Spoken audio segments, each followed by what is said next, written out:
Hi friends, let's find out why they are treating you in such a वे।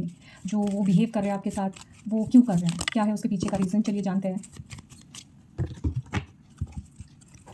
उनकी hidden feelings reveal करते हैं, why they are behaving and treating you in such a way. On off वाली situation क्यों है, what is the reason behind it. Let's find out one card. Your fight spoils my feeling, it is separating us.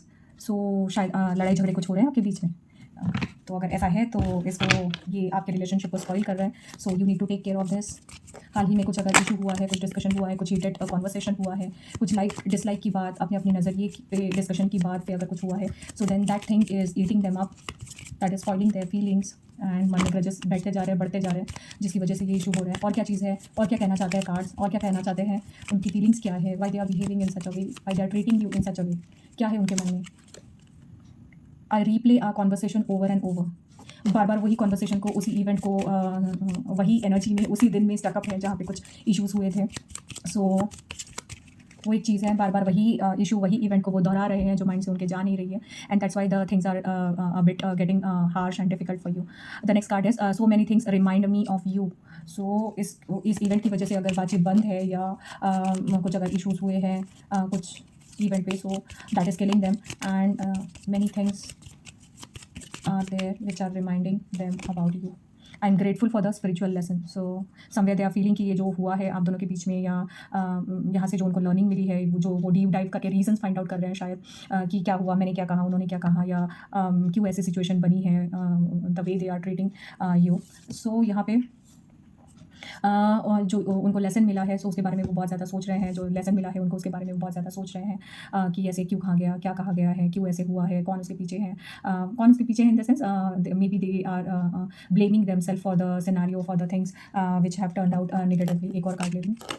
Finding out the truth crushed me, and then they realize that okay, they realize the truth. That's why they are grateful for the spiritual lesson which they have learned.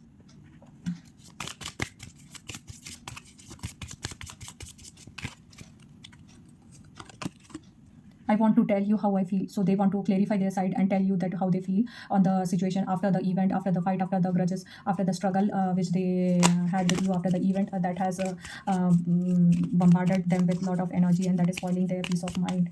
So और क्या है, the timing just wasn't right for us. So जो भी हुआ, या इस relationship को लेके उनको ऐसे लगता है कि जो टाइमिंग है वो सही नहीं थी आगे बढ़ने के लिए, या इसीलिए ये चीज़ें शायद हुई है। It's time for me to heal now. So now they want to heal and move with the things to clarify them, to console them. They want time to heal, to come out of the situation.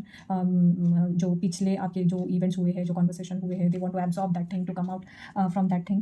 And वो आगे बढ़ने से पहले heal होना चाहते हैं, चीज़ों को सही करना चाहते हैं, खुद को शांत करना चाहते हैं, so that they can come back to you with the positive zeal and energy. एक गाइडेंस कार्ड लेती हूँ, गाइडेंस कार्ड फॉर देम, और the guidance card for both of you for the situation. Acceptance, you need to accept the truth I love and accept myself exactly as I am. So जो guidance card आया है आप दोनों के लिए कि आपको एक्सेप्ट करना है, आपको एक्सेप्ट करना है सिचुएशन की। ठीक है, गुस्से में कुछ कहीं अनसुनी हो गई होगी, सो वो चीज़ को, वो सिनारियो को, you have to be to lie down in their shoes and think accordingly. Empathy के साथ आपको आगे सोचना है कि ठीक है, जो कहा सुनी हो गई है, या उनकी सिचुएशन को समझ के फ्लो के साथ कुछ कहा गया होगा, या the challenges they are facing आपको उनको समझना पड़ेगा, उनको the age they are accept करना होगा। सो तभी ये रिलेशनशिप आगे बढ़ पाएगा। सो बहुत ज़्यादा चीज़ें हम फैंसी वर्ल्ड की ना लेते हुए जो रियलिटी है उसको एक्सेप्ट करें, एंड सिचुएशन को एक्सेप्ट करके आगे बढ़े, उसमें अपने स्पिरिचुअल लेसन्स लर्न करें एंड आगे मूव ऑन हो। तो ये चीज़ हम संवार सकते हैं। तो ये रिलेशनशिप या सिचुएशन हम संभाल के आगे एक फ्रेश स्लेट की तरह एक आगे बढ़ सकते हैं।